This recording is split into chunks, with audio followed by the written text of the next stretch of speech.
శ్రీకాకుళంలోనే కాకుండా ఏపీ వ్యాప్తంగా కూడా చర్చనీయాంశంగా మారిన ఇండియన్ ఆర్మీ కాలింగ్ ఇన్స్టిట్యూట్ అధినేత రమణ పోలీసులు అరెస్ట్ చేశారు. ఆర్మీ ట్రైనింగ్ పేరుతో స్టూడెంట్ను చిత్రహింసలు పెట్టిన బసవరమణను అరెస్ట్ చేశారు. ఓ విద్యార్థిపై బసవరమణ దాడి చేసిన వీడియో ఇటీవల సోషల్ మీడియాలో వైరల్ అయింది. మైనర్ విద్యార్థి అని కూడా చూడకుండా దాడి చేయడంపై విమర్శలు వెల్లువెత్తాయి.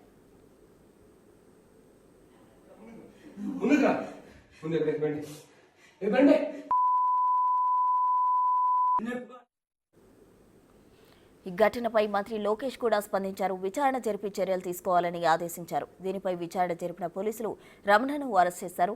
రమణపై మరిన్ని ఆరోపణలు ఉన్నాయని శ్రీకాకుళం డీఎస్పీ వివేకానంద అన్నారు. ఆయన నిర్వహిస్తున్న ఇన్స్టిట్యూట్కు ఎలాంటి అనుమతి లేదని డీఎస్పీ తెలిపారు.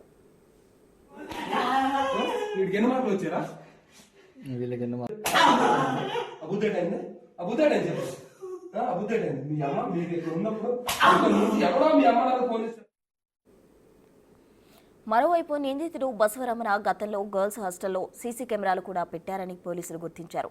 ఇక ఆర్మీ లోగో జెండాను కూడా చట్టవిరుద్ధంగా వాడుతున్నాడని ఆరోపణలున్నాయి. వీటన్నిటిపై మరిన్ని కేసులు నమోదయ్యే అవకాశం ఉందని భావిస్తున్నారు.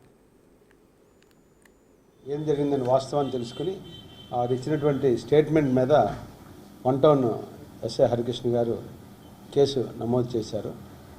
ఎందుకంటే ఒక మైనర్ కుర్రవాడు, అతను మైనర్ పేరు మేము చెప్పకూడదు, ఆ మైనర్ కుర్రవాడు తాలూకా అతన్ని అంత క్రూరంగా హింసించడం అనేది జేజే యాక్ట్ ప్రకారం చాలా పెద్ద నేరం అది.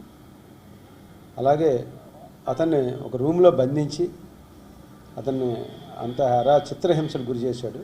దాని మీద 1 టౌన్ సిఐ గారు ప్రత్యేకంగా ఇతన్ని ఎలాగైనా పట్టుకోవాలని ఆ రోజు రాత్రి అంతా కూడా ఎఫర్ట్ చేయడం, ఆయన ఎఫర్ట్స్ మూలంగా నిన్న ఈవినింగ్ పోలీస్ స్టేషన్ దగ్గర ఆయన అరెస్ట్ చేయడం జరిగింది. అరెస్ట్ చేసిన తర్వాత విచారణ చేస్తే అతని ఇన్స్టిట్యూట్కి సంబంధించి ఎటువంటి డాక్యుమెంటేషన్ లేదు, దానికి లైసెన్స్ లేదు, దానికి ఎటువంటి పర్మిషన్స్ లేవు. అక్కడున్న స్టూడెంట్స్ ఇంటర్మీడియట్ ఎన్ఆర్ఐ కాలేజీ ద్వారా చదువుతున్నారు, ఎగ్జామ్స్కి అటెండ్ అవుతున్నారు. సో ఎటువంటి పర్మిషన్స్ లేకుండా, ఎటువంటి ప్రాపర్ లైసెన్స్ లేకుండా ఇన్స్టిట్యూట్ నడపడం అనేది కూడా నేరమే. దాని మీద concern district authorities, district education officer వాళ్ళందరికీ కూడా ఆ రిపోర్ట్స్ పంపించి డిపార్ట్మెంట్ యాక్షన్ ఏ విధంగా తీసుకోవాలనే దాని మీద వారికి రిపోర్ట్స్ పంపడం జరుగుతుంది.